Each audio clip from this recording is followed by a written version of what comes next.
감사하고 좋은 일이 분명 있을 것입니다. 이런 일 많아질 수 있기를 먼저 축복합니다.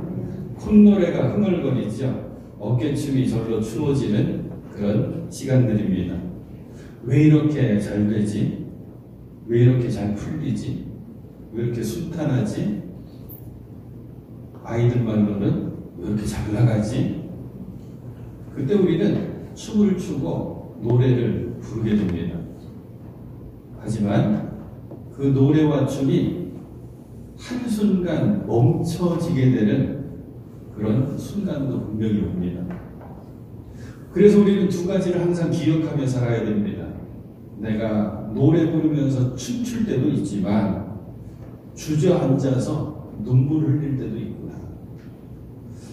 오늘 본문 담겨있는 출애굽기 15장의 1절 말씀을 보게 되면 이스라엘 백성들이 애굽에서 나와서 이집트에서 출애굽을 해서 홍해를 건넌 다음에 너무나도 기쁜 나머지 노래를 부르기 시작합니다.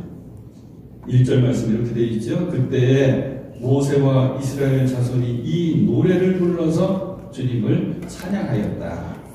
내가 주님을 찬송하였다. 그지없이 높으신 분 말과 기병을 바다에 쳐넣으셨다. 주님은 나의 힘, 나의 노래, 나의 구원, 주님이 나의 하나님이시니 내가 그를 찬송하고 노래 부르면서 소고를 치면서 그러면서 춤추며 하나님을 찬양하는 모습이죠. 20절 말씀에도 모세 누이가 되죠. 누나가 되는 미리암이 소구를 잡고 춤을 추니 모든 여인들이 미리암을 따라서 나오면서 함께 춤을 추고 노래한다고 하는데 21절 말씀이 너무 재밌죠. 미리암이 노래를 매겼다 그랬어. 노래를 매겼다. 주고받으면서 찬양하고 춤추고 하는 모습이죠. 주님을 찬송하여라. 그지없이 높으신 분 말과 기병을 바다에 던져 넣으셨다. 말과 기병을 바다에 던져 넣으셨다. 어떤 사건이죠? 출애굽을 하는 과정 가운데 이 마지막 가장 절제절명의 비결이죠. 애굽의 군사들이 출애굽을 시작한 이스라엘 백성들을 뒤쫓아오기 시작합니다. 그때 하나님께서는 능력으로 이스라엘 백성들은 그 홍해를 마른 땅처럼 건너게 하시고 그 뒤를 쫓아오는 이집트의 군사들을 다 바다에 수장시켜 버리시죠. 그것을 자신들이 직접 경험한 것입니다. 그러니 춤추고 노래는 자연스럽게 나오는 거죠. 그렇지만 이 노래와 춤은 오래 지속되지가 않습니다. 채 3일도 가지가 않습니다. 우리의 인생도 그렇다고 하는 것이죠. 늘 기쁘고 감사한 일들만 늘 있었으면 좋겠는데 어느 순간 그 기쁘고 감사한 일은 멈춰버리고 때로는 한숨 지어야 되고 눈물 흘려야 되는 그런 어려움들이 있게 마련이죠. 이제 이스라엘 백성들은 불평하고 원망하기 시작합니다. 24절 말씀, 이스라엘 백성들이 모세에 대하여 불평을 터뜨리기 시작하는데 이제 모세를 향한 불평과 원망은 하나님을 향한 원망이고 불평이었거든요. 왜 그랬는가 하고 봤더니 실제적으로 이스라엘 백성들이 고통스러워서 그랬습니다. 힘들어서. 22절 말씀을 보게 되면 홍해를 건넜습니다. 그런데 건너고 멈추지 않고 계속 앞으로 나가야 되죠. 하나님이 인도해 주시는 겁니다. 수르라고 하는 광야 깊숙한 곳으로 하루 이틀 사흘을 걸어 들어갑니다. 22절 말씀 맨 마지막에 나오는 것처럼 물을 찾지 못하였다. 이스라엘 백성들도 준비했을 것입니다. 가죽부대에 광야에서 물 찾기가 어려우니까, 샘물 찾기가 어려우니까 마실 물을 준비했겠죠. 하지만 그 물은 금방 떨어졌고 물이 어디 있을까, 샘이 어디 있을까 찾아봤지만 좀처럼 샘을 찾지 못하고 3일의 광야길을 걸어왔던 것입니다. 몹시 지쳐 있었겠죠. 목은 점점 말라왔겠죠. 그런데 찾기는 찾게 됩니다. 샘 하나를 찾게 되었는데 그 물을 떠 마셔봤더니 그 물은 성경의 말씀으로 보면 그 물은 써서 쓴물이어서 도저히 마실 수가 없었습니다.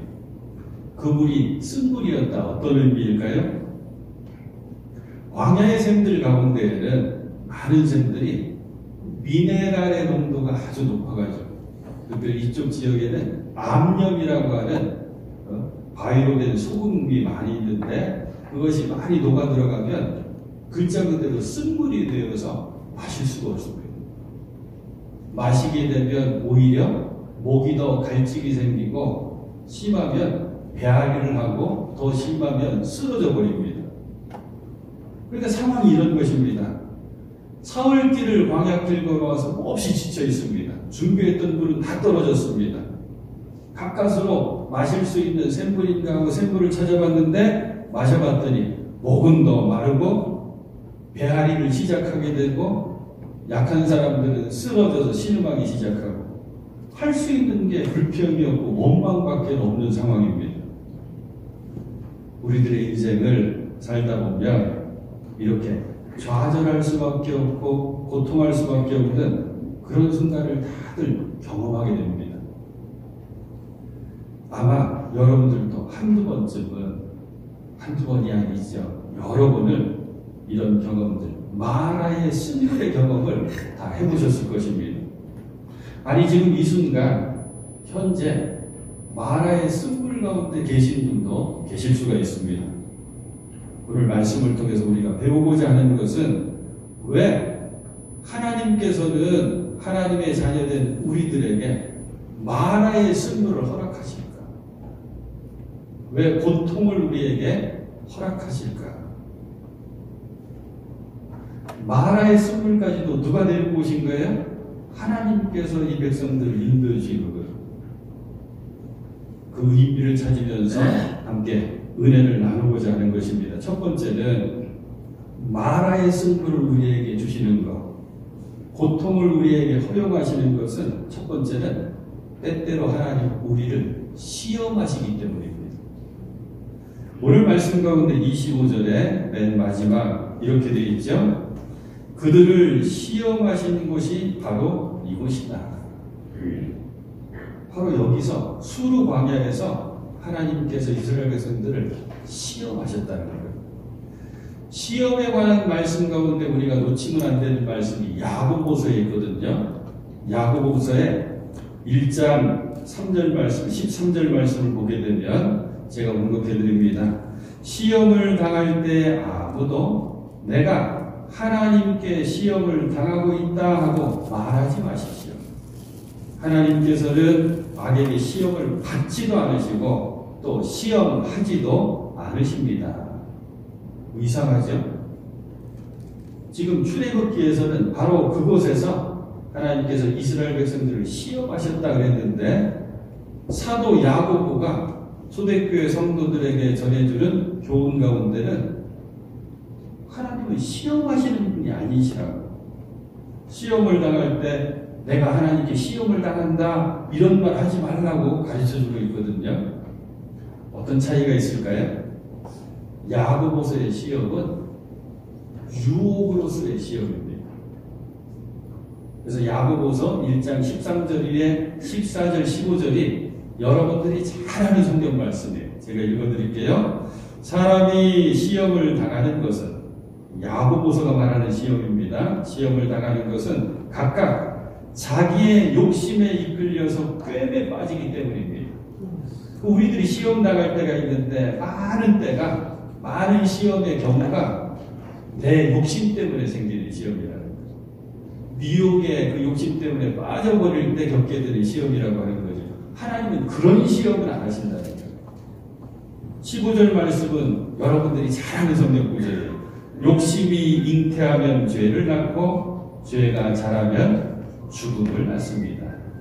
욕심이 잉태한즉 죄를 낳고 죄가 장성한즉 사망을 낳느니라 그 말씀이잖아요. 그러면 오늘 이 출애굽기에 나오는 이 시험 바로 이 수르 광야, 마라의 쓴샘이 있었던, 쓴물이 있었던 이곳에 하나님의 시험은 뭐냐면 테스트하는 것입니다. 테스트로의 시험이 성경에는 많이 등장하거든요. 그러니까 저와 여러분들이 고통 중에 있을 때, 마라의 쓴물을 경험할 때 먼저 점검해 봐야 될 게 뭐냐면 이 고통의 의미가 뭔가. 대부분은 욕심 때문에 생기는 건데, 요 시험으로서의, 테스트로서의 시험을 우리가 잘 분별해 가지고 이 시험을 잘 통과해야 됩니다. 조금 더 쉽게 말씀드릴게요. 우리가 학창 시절에 때가 되면 시험을 치르죠. 중간고사도 치르고 기말고사도 치르고, 예전에는 시험 참 많았어요. 뭐 월말고사도 있었고, 그리고 큰 시험도 있죠. 요즘 수능, 우리 자녀들 치르는 수능 시험도 있었고, 이런저런 시험이 있습니다. 근데 혹시 여러분 가운데 시험 날짜가 다가오는데 너무 기쁘기 시작하는 거예요. 아, 시험이 다가왔구나. 이토록 좋은 시간이 어디 있을까? 내 인생에 있어서 시험만큼 좋은 때가 없지. 혹시 이런 분 계실까요? 계시면 큰일 납니다. 한 분도 안 계실 거예요. 그러나 우리는 다 인정해요. 시험은 필요하다. 그래서 그 시험을 통해서 내 실력 평가받고 부족함을 발견하고, 그리고 그 시험을 잘 통과하려면 한 단계 진급하고 그리고 성장하고 하는 거잖아요. 똑같은 이유로 하나님께서는 하나님의 택하시고 사랑하시는 자녀된 우리들에게도 그 시험의 시간을 이렇게 허용하십니다. 근데 그 시험의 시간은 비슷하게 고통이라고 하는 모습으로 다가오는 거죠. 마라의 쓴물의 모습으로 다가옵니다.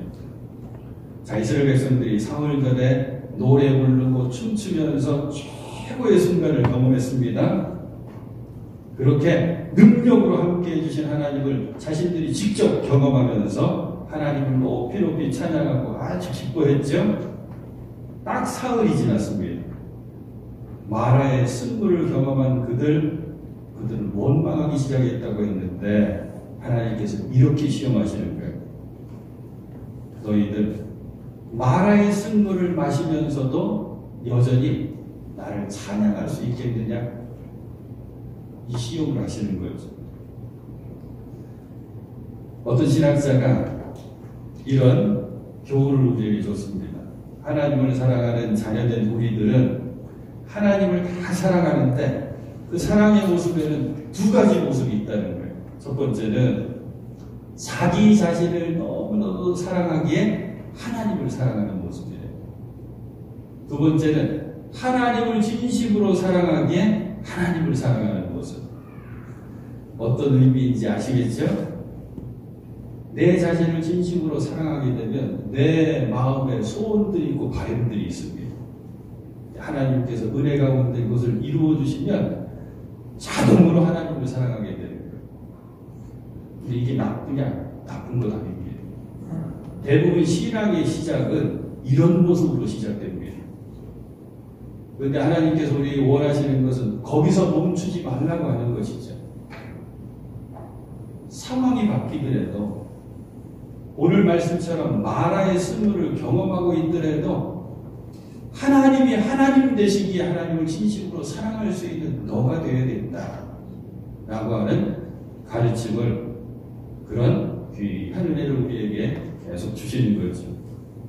사랑하는 여러분, 마라의 쓴물을 경험하실 때 먼저 생각하십시오. 이게 혹 하나님의 시험 테스트가 아닌가. 그리고 나 이거 잘 이겨내야 되겠다.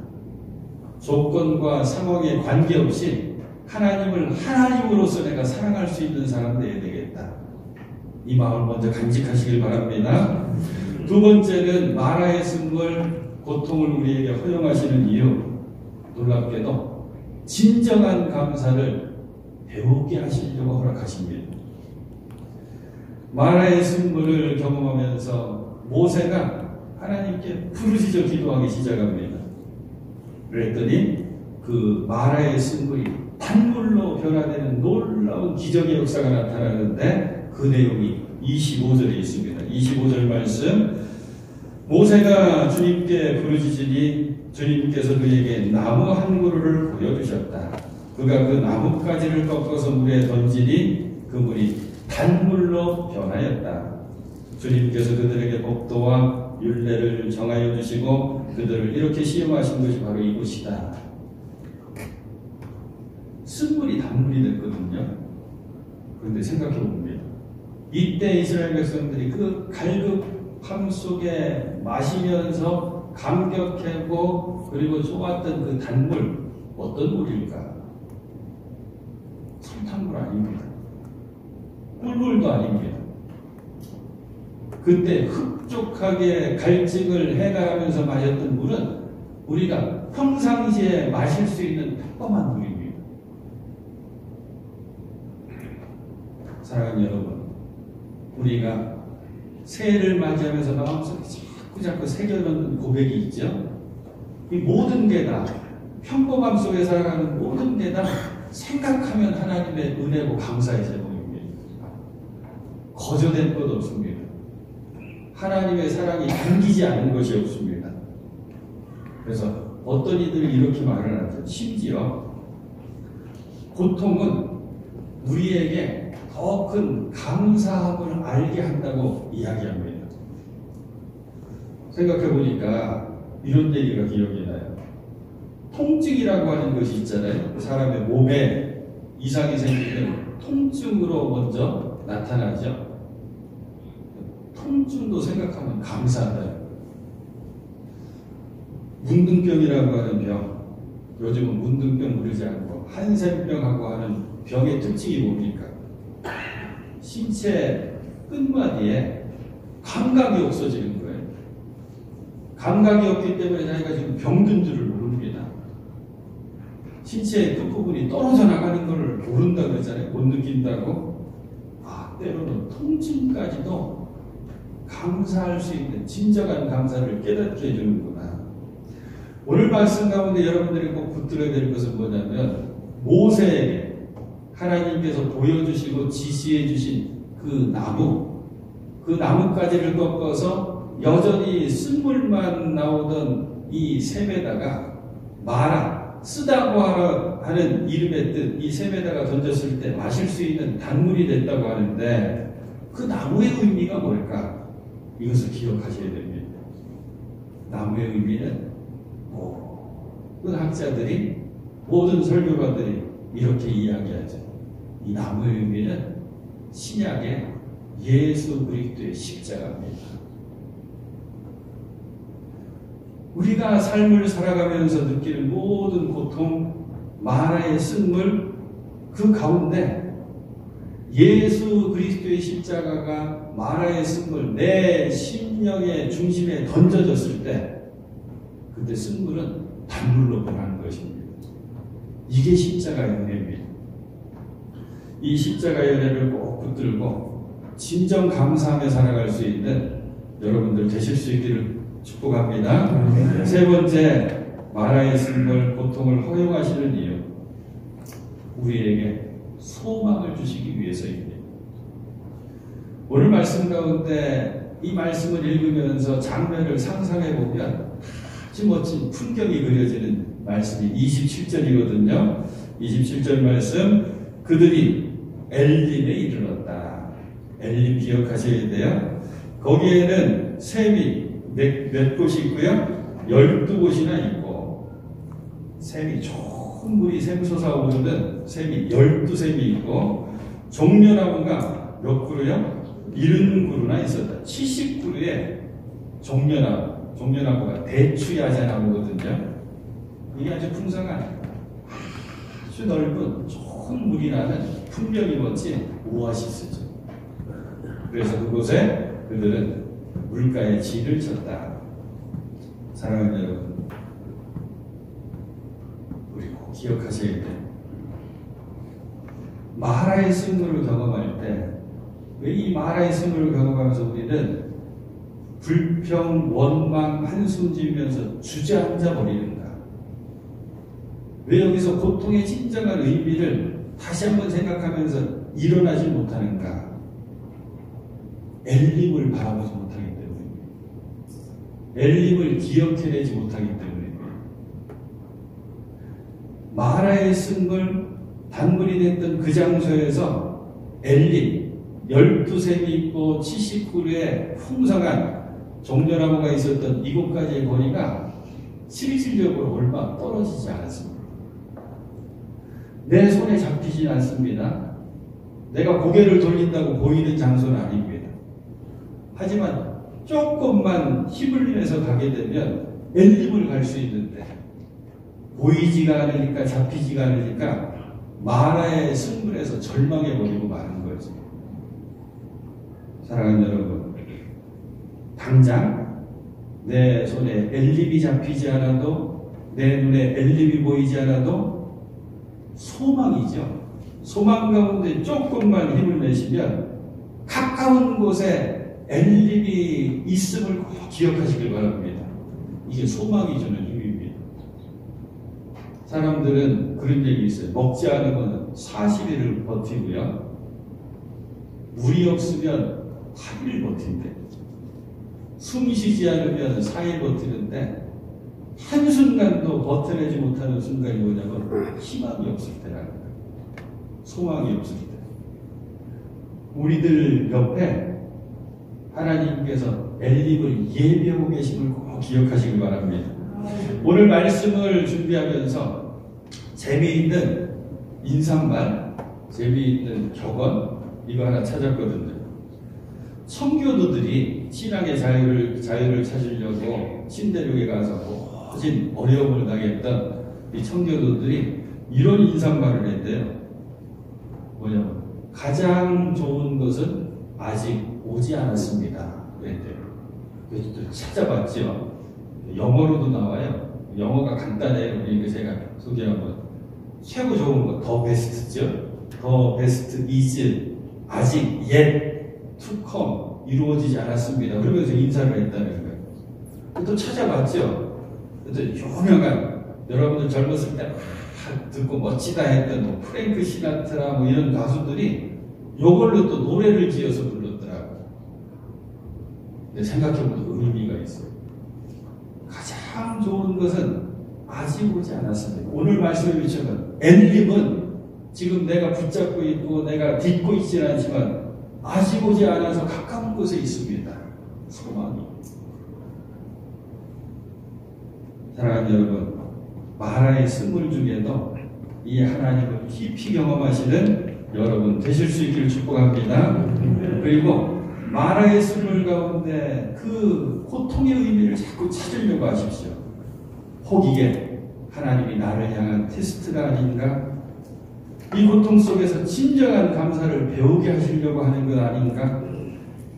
이 마라의 쓴물 고통 속에서 참 소망을 붙들라고 하는 말씀은 아닌가? 그 모든 과정 가운데 우리가 잊지 말아야 될 것, 하나님은 여전히 한결같이 한순간도 놓치지 않고 나를 사랑하신다고 하는 사실입니다. 오늘 말씀 가운데 26절 말씀 우리가 꼭 기억해야 되는데 26절에 우리 하나님의 별명을 부를 때 승리를 주시는 하나님 여호와 니시, 뭐 여호와 삼마, 예비하시는 하나님 여호와 이래 그런데 놓치지 않고 하는 게 치유하시는 하나님 여호와 라파죠.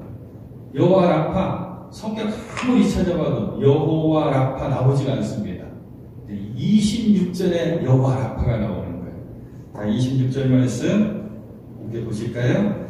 주님께서 말씀하셨다. 너희가 주 너희 하나님이 나의 말을 잘 듣고 내가 보기에 옳은 일을 하며 나의 명령에 순종하고 나의 규례를 모두 지키면, 간단히 하면 하나님의 말씀 잘 듣고 그 말씀에 순종하면서 지키려고 살아가면 내가 이집트 사람에게 내린 어떤 질병도 너에게 내리지 않을 것이다. 약속이죠. 그러면서 하나님 뭐라고 그러시냐면 나는 주 곧 너희를 치료하는 하나님이다. 치료하는 하나님, 여호와 라파가 이 뜻입니다.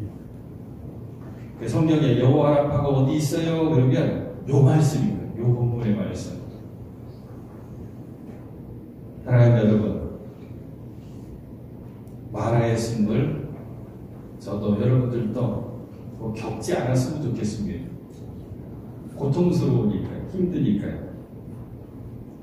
하지만 혹 마라의 쓴물을 경험하신다면 주님의 십자가, 거기에 던져져서 쓴물이 단물로 변화되었던 그 주님의 십자가를 붙드셔서 쓴물이 단물로 변화되는 은혜를 경험하는 여러분 되시길 바랍니다. 무엇보다도 엘림의 소망을 가지고 꼭 이겨내시는 여러분 되실 수 있길 바랍니다. 그래서 십자가의 은혜가 소중한 거예요. 십자가 앞에 마라의 쓴물 같은 인생의 짐과 고통들 다 내려놓으시고 여호와 라파, 치료해 주신 하나님을 의지하시면서 주님을 향해서 엘림의 소망을 품고 날마다 찬양하며 나가시는 사랑하는 여러분 되실 수 있기를 우리 주님의 이름으로 다시 한번 축원해 드립니다.